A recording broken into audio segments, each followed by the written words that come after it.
So I mentioned before that when we test the second derivative, and if we were to get a zero value for that, all that says is that it indicates that there might be a point of inflection. We have to do a little bit more checking to actually check that there's a concavity change. So whether it's concave up and then down on the other side, or whether it's down or up on the other side.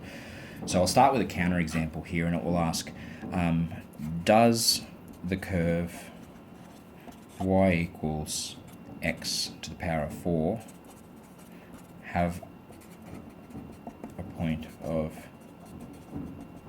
inflection?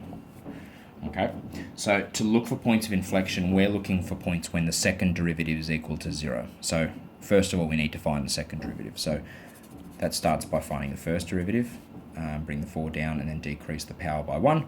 We get 4x cubed, and then obviously differentiating again. 3 comes down, making 12x squared. And we're setting that equal to find possible points of inflection. So that's a simple equation that we are now required to solve. So we're going to divide both sides by 12. We get x squared equals 0. And then if I square root both sides, I get x equals 0. So there's a potential point of inflection at the point when x equals 0. And when I say potential, I mean that we need to now look for a change in concavity either side of this point x equals 0. So we're going to do what we did the other day with our first derivative. Draw up a little table here.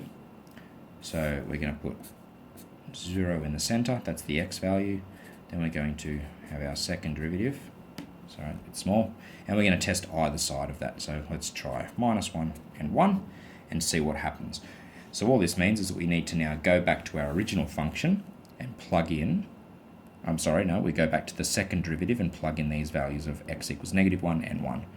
And I think it's clear to see from this one, being an even function, when I square that negative term and I square that positive term, they're going to both be the same. Okay, and what it's going to lead to is 2 positive values. So plug 1 in there, you get 12 times 1 squared, which is 12. Plug -1 in there, you're also going to get 12. And of course with 0 in there, it was 0. And so what does this indicate? We have a positive second derivative on the left-hand side of 0 and a positive second derivative on the right hand of 0. And what that means is that they both have the same concavity either side of 0. All right, namely, this is greater than 0, this is greater than 0, so that means concave up, this means concave up.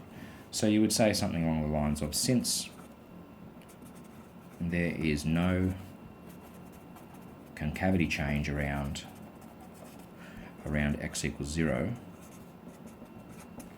there are no points of inflection.